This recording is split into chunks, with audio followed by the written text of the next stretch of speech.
Alright guys, just wrapped up this 2025 Chevrolet 2500 HD. It's got the 5-inch BDS, one with the 38 1350 Nitto trail grapplers, and the factory 20-inch wheels. Did have to use an 1.5-inch wheel spacer to keep the tires off the steering knuckles. Those are the Bora hub-centric spacers. For those that are needing to get spacers, those are the only ones we recommend. For size comparison, this one is the 24 GMC with a 4-inch Cognito and a 37 1350 on 22-inch replica wheels. And you see quite a bit of difference there. This one, the Chevrolet, is going to be noticeably taller with the BDS kit and wider with the wheel spacers. The Cognito kit doesn't have to have a bolt-on wheel spacer like this, but since it is running a 1350, we do have to use a small slip-on 3/8 spacer to get that to have enough clearance off the steering knuckle. If you run a 1250, you don't have to do that. On the BDS kit, if you're running factory wheels, 1250 or 1350, you're going to need a wheel spacer. There's just heads up on that.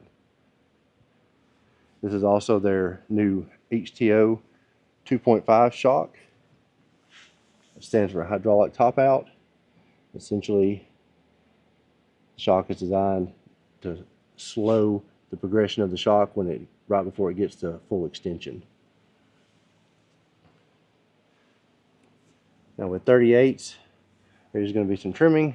Okay, to trim the bottom of the bumper and the valence, your inner plastic or your inner felt liner, and we also did the rear Kelderman caps.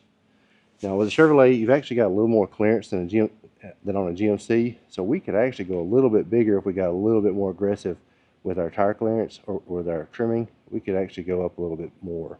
I feel like a 40 would fit on this. I haven't done that setup, but it may have to adjust the front up maybe 1/2 inch to a little bit more plastic trimming. And again, that's on a Chevrolet. On a GMC, the 38 is going to be max just because they don't have as much clearance. But overall, with the 38s, it turned out really nice. If you're looking at 38s for factory 20s, you're very limited as far as having a 10-ply tire. Most of them are going to be 8-ply, and on the 2500 or 3500, you want to make sure you get at least a 10-ply tire.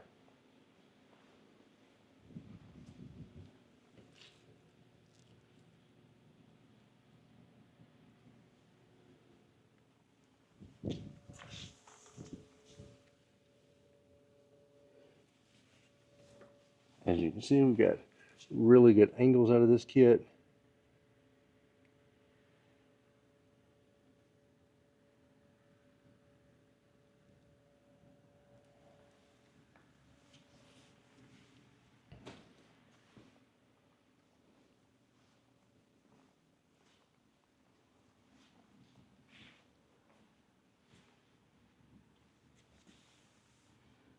Truck sits perfectly level, and you cannot adjust it down anymore.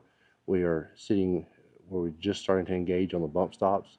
I always get the question about that. That's actually how GM designs them, and that's how the lifts are designed to typically be sitting right at the bump stop. So that's going to limit how far we could turn it down. I always get the question if it could be turned down to like a 4.5 or a 4. It cannot. This is going to be the minimum height of this kit, unless you modify the bump stop. It could be an option. We've never done that, but I want to say it's impossible. On the rear, you're also going to have your Fox 2.5 shock. Now these are brand new shocks that just came out and they just started. I don't even think they have them on their website yet, but they're a really nice option if you want something a little bit more heavy duty than the 2.0 shocks that they've had for years, but you don't want to spend the money on their full elite system. Now you're going to have a 4.5-inch block with this kit.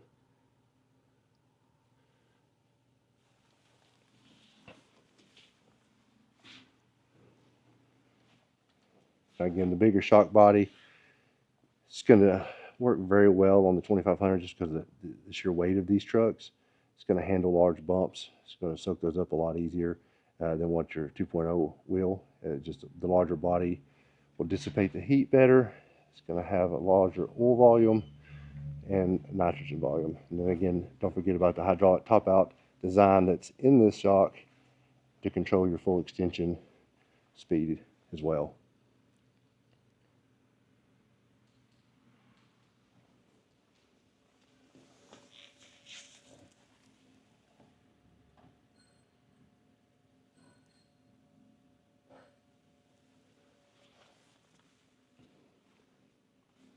Alright guys, that's going to be it on this one. Make sure you like the video, subscribe, stay tuned for more.